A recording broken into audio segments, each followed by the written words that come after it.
Денес, како што знаете, имавме многу значајна средба, да ја наречам и состанок работен, на кој што имавме консултации со премиерот во врска со разгледување на нашите барања кои што и се добро познати на јавноста, со кои што го гласавме и го започнавме процесот за амандманска расправа.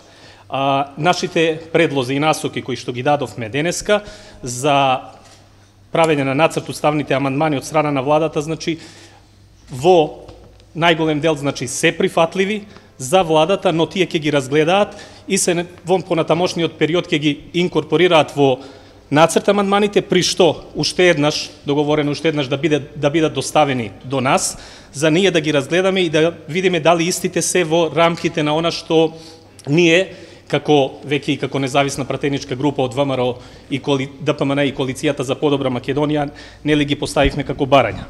Тоа беше првиот дел од работниот состанок.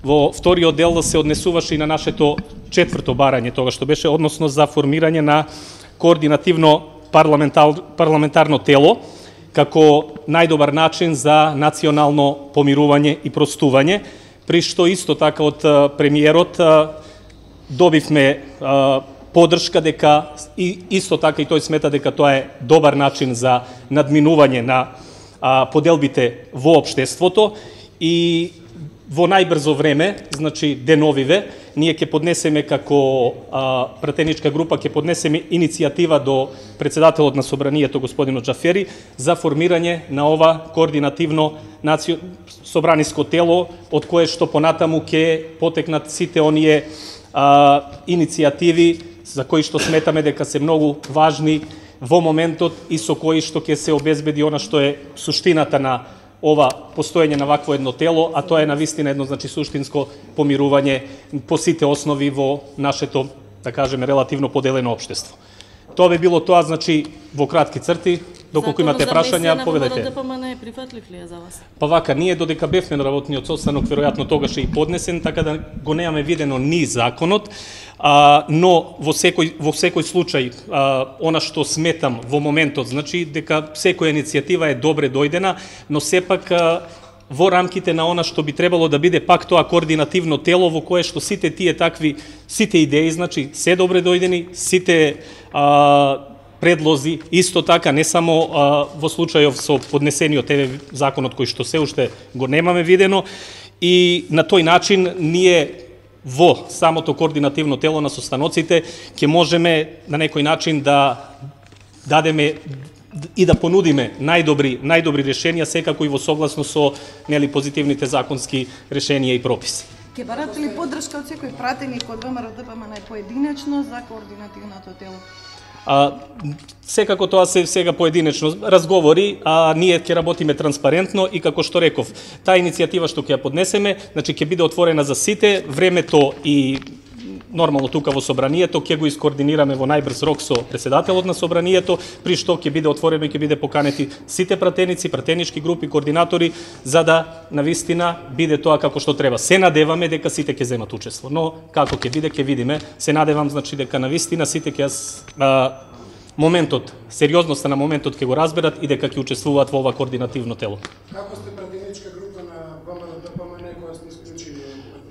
Вака, независна пратеничка група од ВМРО ДПМН и Коалицијата за подобра Македонија. Во самата пратеничка група неколку пати е и споменато дека сепак има и одредени, може да ги кажам, и пропусти во самата процедура. Пратениците сметаат дека воопшто не е прекршена ниту една одлука на актуелното раководство на ВМРО ДПМН, дури и сметаме дека со нашиот начин на делување ќе овозможиме во понатамошниот период да се направи една демократизација и ВМРО ДПМН да добие раководство и да се врати на она што навистина од секогаш било негова цела, тоа е интеграција на Македонија во Европска Унија и НАТО. Кој е координатор на ова пратеничка група?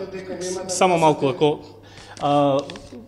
координаторот на пратеничката група, верувајте, се уште, ни најмалку не е битно, се уште не сме одлучиле она кој ќе ја представува, но во текот на денот ќе имате информации за тоа, бидејќи после средбава ќе продолжиме ние со координација внатре во групата. Повелете. Во предизборието, за да бевте бирани, гласате за, ветувавте дека нема да гласате промена на устав, со цел промена на уставот. Дали не мислите дека треба да ви вратите Ме прашувате лично мене или сега јас можам да ви одговорам во свое име? Во свое име ќе ви одговорам.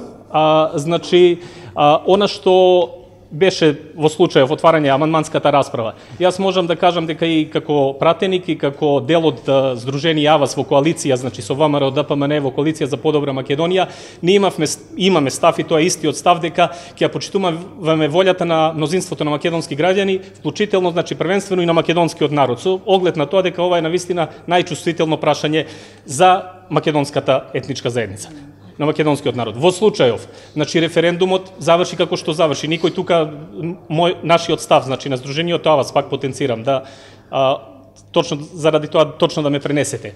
Останува ист. Референдумот не успеа. И тука да завршеа процесите во ред. Меѓутоа, се пренесе во институциите каде што го имаме Собранието на Република Македонија со 120 пратеници кои што нели го имаат легитимитетот добиено на изборите и го представуваат народите во Република Македонија и сите граѓани. Во случајов, волјата на македонскиот народ во Собранието, што се однесува до мене, како пратеник и до Сдруженијето АВАС, се испочитувана, бидејќи најголем дел од пратениците, припадници на македонскиот народ, гласаа за отварање на амандманска расправа во поглед на Уставот. Така да од таа страна, тој дел како став од почеток е зачуван и конзистентен. Од друга страна, со оглед на моментот во кој што е дојдена Република Македонија, како и волјата на бошњачкиот народ во Република Македонија, сметавме дека во овој момент, и колку и да сметаме дека е и имало пропусти и договорот како договор да е лош, во овој момент сметавме дека ова е единствениот начин да Македонија тргне напред, бидејќи секое друго случување да беше на 19-ти, Македонија ќе имаше далеку сежни штетни последици и сметаме дека ова времето ќе покаже дека направивме вистински чекор.